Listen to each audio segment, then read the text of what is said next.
معزز ناظرین السلام علیکم ورحمۃ اللہ وبرکاتہ۔ کورلش عثمان سیریز کے تمام تر مداحوں کو میں اپنے چینل ہسٹری وائز 2.0 پر خوش آمدید کہتا ہوں۔ یہ ہے کورلش عثمان سیزن 7 ایپیسوڈ نمبر 2۔ پچھلے ایپیسوڈ میں نے آپ کو کہا تھا کہ بورسا کی محاصرہ جو ہے نا اگلی ایپیسوڈ میں شروع ہوگی اور بورسے کی محاصرے کے اوپر اگلی ایپیسوڈ میں بات چیت کی جائے گی۔ ابھی یہاں پر میں آپ کے ساتھ تاریخی معلومات ایک ایپیسوڈ کے روپ میں شیئر کرنے والا ہوں۔ یہ ہے بورسا کی محاصرے کا پارٹ 1 اور کورلش عثمان سیزن 7 ایپیسوڈ 2۔ اچھا، تو بورسا کا محاصرہ جو ہے نا وہ شروع ہو جاتی ہے۔ اورحان غازی اپنے سپاہیوں کے ہمراہ یعنی شہر سے روانہ ہو جاتا ہے اپنے 4000 کے لشکر کے ساتھ بورسا پر چڑھائی کرنے کے لیے۔ اورحان غازی نے یہ 4000 کا لشکر بہت ہی مشکلاتوں کے ساتھ جو ہے نا اکٹھا کیا ہوتا ہے۔ تمام ترک قبائل کو خبر دی ہوتی ہے کہ جو شخص تلوار اٹھانے کے قابل ہے وہ بورسا کی فتح میں میرے ساتھ شمولیت اختیار کرے تاکہ ہم بورسا کو اسلام کا سرزمین بنانے میں کامیاب ہو جائیں۔ اس دوران کئی ترک قبائل نے اورحان غازی کا مدد کیا اور اورحان غازی کے لیے کافی سپاہیوں کو روانہ کر دیا۔ ان میں 2 قبائل ایسے تھے جنہوں نے مخالفت کی اور کہا کہ بورسا کو فتح نہیں کرنے دینا چاہیے کیونکہ ان کے اوپر شہنشاہ کا دباؤ تھا۔ وہ اس وقت کے ترک سردار تھے، یعنی بڑے سردار تھے، ترک بڑے سردار تھے، عثمان غازی سے بھی بڑے سردار تھے۔ تو ان کے اوپر ظاہر سی بات ہے شہنشاہ نے ان کے اوپر پریشر ڈالنا تھا۔ ایک تھا یعقوب کا قبیلہ، ٹھیک ہے، اور دوسرا تھا کراسی بے کا قبیلہ۔ اور یہ دونوں کس طرح منافق تھے یہ تو آپ نے کورلش عثمان سیریز میں دیکھے ہی ہوں گے۔ تو ان 2 قبائل نے اورحان غازی کو سمجھایا کہ آپ بورسا پر چڑھائی نہ کرو اور ہم آپ کو سپاہی نہیں دیں گے کیونکہ وہ شہنشاہ کی انگلیوں پر ناچنے والے تھے۔ تو اورحان غازی نے ان کا ایک نہ سنا اور ان کو سمجھایا کہ دیکھیے ہم جہاد کریں گے، ہم کسی کے سامنے جھکنے والے نہیں ہیں۔ یہ بازانطینی کئی سالوں سے ہماری جو ہے نا وہ قتل عام کر رہے ہیں، ہمارے بچوں کو مار رہے ہیں، ہمارے عورتوں کو مار رہے ہیں، ہمارے بوڑھوں کو مار رہے ہیں، تو کیا ہم ایسے ہی بیٹھتے رہیں گے؟ ایسا ہرگز بھی نہیں ہو سکتا۔ اور یہ اورحان غازی کی ایک بڑا زبردست جواب تھا۔ تو اورحان غازی اپنے 4000 سپاہیوں کے ساتھ بھائی جو ہے نا روانہ ہو جاتا ہے بورسا کو فتح کرنے کے لیے۔ ادھر جیسے کہ میں نے آپ کو پچھلے ویڈیو میں کہا تھا کہ شہنشاہ نے بھی جو ہے نا تقریباً 6-7 ہزار کا لشکر بحری جہازوں میں جو ہے نا اس وقت کے کمانڈر موزانوس کی قیادت میں اورحان غازی پر چڑھائی کرنے کے لیے بھیجے تھے۔ اب یہاں پر جو ہے نا عثمان غازی کی جاسوسی نیٹ ورک نے کام کر دکھایا۔ اب کچھ لوگ یہ کہتے ہیں کہ عثمان غازی نے بورسا کی فتح میں شمولیت اختیار نہیں کی تھی۔ دراصل بورسا کو فتح ہی عثمان غازی نے کیا تھا کیونکہ عثمان غازی نے شہنشاہ کے اتنے بڑے لشکر کو شکست دیا تھا۔ اب میخائیل کوسیس جو اس وقت کے قسطنطنیہ میں جو ہے نا وہ ایک جاسوس تھے، تو انہوں نے ڈائریکٹ عثمان غازی کو یہ خبر پہنچایا کہ اورحان غازی کی جان کو خطرہ ہے، آپ ایسا کریں کہ اس لشکر کو بفیوس کے میدان میں روکیں۔ تو عثمان غازی نے تقریباً 1000 کا لشکر مشکل کے ساتھ جو ہے نا وہ جمع کیا۔ 1000 کا لشکر 7000 کے مقابلے میں اترنے والا تھا۔ سوچنے والی بات ہے، لیکن اس وقت کے مسلمان ہی کچھ ایسے تھے، رعب اور دبدبہ ان کے شکلوں میں بھی تھا۔ تو یہ جو فوج ہے یہ جو ہے نا میدان بفیوس میں پہنچی تھی کہ عثمان غازی ان کے سامنے نمودار ہوئے اور عثمان غازی نے ان کو کہا کہ کہاں جا رہے ہو؟ لگتا ہے میرے بیٹے کو شہید کرنے جا رہے ہو، لیکن یہ آسان نہیں ہے۔ بازانتینی کمانڈر موزالوس ہنس رہا ہوتا ہے اور کہتا ہے کہ دیکھیے آپ کو اپنے اوپر بڑا ناز ہے، چرواہ ہے، آپ اپنے پیچھے سپاہیوں کو دیکھیں، 1000 ہے، اگر زیادہ ہوئے تو 1000 ہوں گے، کیا یہ 7000 کا مقابلہ کر پائیں گے؟ تو پھر یہاں پر عثمان غازی نے ایک تاریخی جواب دیا جو کہ میں آپ کو سنانے جا رہا ہوں۔ یہاں پر عثمان غازی کا جو موجودہ سپہ سالار تھا وہ بھی پریشان ہوا۔ انہوں نے عثمان غازی سے کہا کہ کیا سوچ رہے ہو، کیا ہم ان کا مقابلہ کر پائیں گے؟ تو عثمان غازی نے کہا کہ میں ان کو دیکھ کر یہ سوچ رہا ہوں کہ میں اپنے دشمنوں کی اتنے سپاہیوں کو دفناؤں گا کہا، اور یہ ہوتی ہے بہادری، اور یہ ہوتی ہے بہادری کی مثال ہے۔ عثمان غازی کی اگر اتنا بڑا تاریخ ہے تو کچھ نہ کچھ عثمان غازی کے اندر تھا۔ اب کتنا زبردست جواب انہوں نے اپنے سپہ سالار کو حوصلے بڑھانے کے لیے دیا کہ آپ یہ سوچ رہے ہو کہ ہم مقابلہ کیسے کریں گے؟ میں یہ سوچ رہا ہوں کہ میں اپنے دشمنوں کی اتنے سپاہیوں کو دفناؤں گا کہا، جگہ کم پڑ جائے گی، اور اسی سوچ نے عثمان غازی کو جتوایا۔ عثمان غازی کا سوچ غلام نہیں تھا، اس کا سوچ آزاد تھا، اور جب سوچ آزاد ہوتا ہے تو جو ہے نا پہاڑ بھی پگھل جاتی ہے آپ کے راستے سے۔ عثمان غازی نے موزانوس کو کہا کہ بکواس بند کرو، آؤ سامنا کرو۔ موزانوس جو اپنے سپاہیوں کے گھیرے میں چھپا ہوا تھا، دوسری جانب ایک عظیم سلطان عثمان اپنے سپاہیوں کے پہلے صف میں شامل تھا۔ حملہ ہو گئی، ایک زبردست وار موزالون نے کرنا شروع کر دیا۔ اس دوران عثمان غازی جو ہے نا وہ تھوڑا سا، ان کی سپاہیوں کا تعداد بھی کم تھا، آپ سمجھ سکتے ہو، تو موزالون جو ہے نا وہ ہنس بھی رہا تھا، اور عثمان غازی کی سپاہی ایک ایک کر کے گر رہے تھے۔ تو اس وقت عثمان غازی نے ایک اور بھی حکمت عملی اپنائی تھی۔ جب عثمان غازی کو لگا کہ ہمیں شکست ہو سکتی ہے تو عثمان غازی نے کہا کہ پیچھے ہٹو، ہم مقابلہ نہیں کریں گے، پیچھے ہٹو۔ اب موزالوس ہنسنے لگا اور سپاہیوں کو کہا کہ ان کو چھوڑنا نہیں ہے، ان کے پیچھے جاؤ۔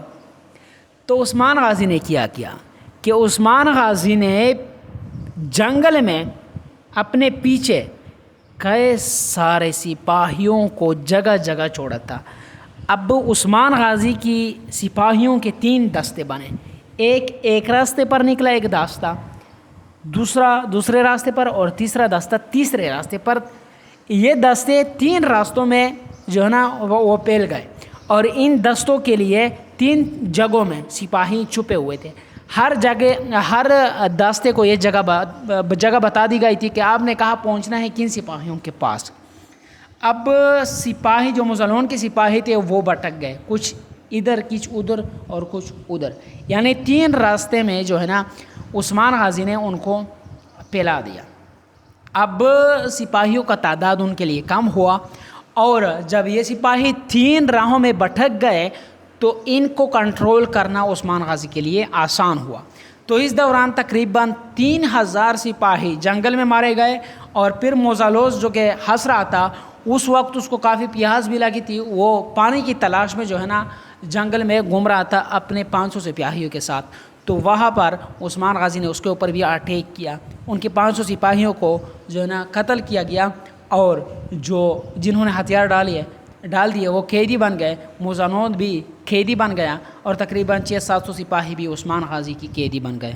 تو اتنے میں اورحان غازی نے بھی جو ہے نا حملہ کرنا شروع کر دیا تھا، اور سپاہی دیوار کے اوپر چڑھ گئے تھے، اور ایک زبردست ترین جنگ سٹارٹ تھا۔ اور اس جنگ میں ترگت نے بھی حصہ لیا تھا۔ ترگت جو ہے نا اس وقت اورحان غازی کے مشیر سمجھے جاتے تھے، اورحان غازی کے استاد سمجھے جاتے تھے، اور جو ہے نا بورسا کو بھی فتح کیا گیا۔ بورسا کو فتح کرنے کا اعلان کر دیا گیا، اور جو بورسا کا تیکفر تھا اس کو گرفتار کر لیا گیا۔ لیکن اب یہاں پر بہت خوش کر دینے والی تھی کہ بورسا فتح ہو گئی تھی، لیکن جیسے کہ میں نے آپ کو کہا تھا کہ عثمان غازی کے اوپر ایک بیماری آئی تھی جو کہ اس کے دادا سلیمان شاہ کے اوپر بھی آئی تھی۔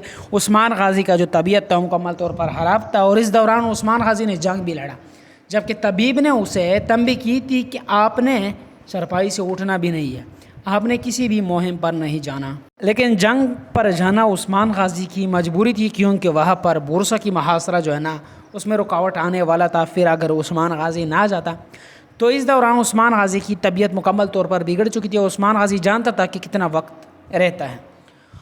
عثمان غازی اس درخت کے پاس چلا گیا جس درخت کو اس کے بابا ارطغرل غازی نے لگایا تھا، اور ایک سپاہی کو یعنی ایک قاصد کو اورحان غازی کے پاس روانہ کیا گیا اور اس کو کہا کہ اورحان غازی کو کہو کہ عثمان سردار سیاہ چنار کے نیچے آپ کا انتظار کر رہا ہے. اب جب اورحان غازی کو یہ خبر پہنچی، اورحان غازی اس وقت کافی خوش تھا. ہر جانب ٹھنڈی ہوائیں، خوشبوئیں، فتح کی لہر اور فتح کی آوازیں، اللہ اکبر کی نعرے، صورتیں، اور جو ہے نا کئی پرچم لہرا رہا تھا ہر جانب. اورحان غازی کافی خوش تھا. اتنے میں قاصد آتا ہے اور کہتا ہے کہ سردار عثمان آپ کو سیاہ چنار کے نیچے بلا رہا ہے، وہ وہاں پر آپ سے ملاقات کرنا چاہیں گے. اورحان غازی نے ڈرے کہ جو ہے نا وہ اپنے گھوڑے پر سوار ہوا اور اپنے بابا کے پاس روانہ ہو گیا. اور وہاں پر جیسے بھی وہ پہنچا اور اپنے بابا کا حالت دیکھا تو اورحان غازی کی خوشی غم میں بدل گئی. اورحان غازی کہنے لگے کہ بابا آپ کو مبارک ہو، میں نے آپ کا خواب پورا کر دیا اور بورسا فتح ہو گئی، اللہ آپ کی عمر کو دراز کرے. عثمان غازی کہتا ہے کہ بیٹے اورحان، مجھے آپ پر فخر ہے، فتح آپ کو بھی مبارک، جہاد ہمارا اور فتح اللہ کی، آؤ بیٹھو.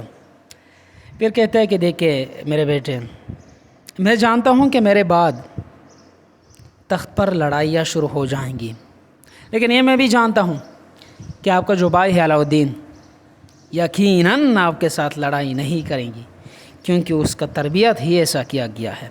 یقیناً وہ آپ کو اپنا سربراہ تسلیم کر لیں گے آسانی کے ساتھ. یہ آپ کے لیے مشکل ہوگا لیکن آپ نے ہار نہیں ماننا کسی بھی صورت. ہمارے لیے بھی مشکل تھا. میرے سامنے میرا چاچا دھندار تھا، میرے سامنے میرا بھائی تھا.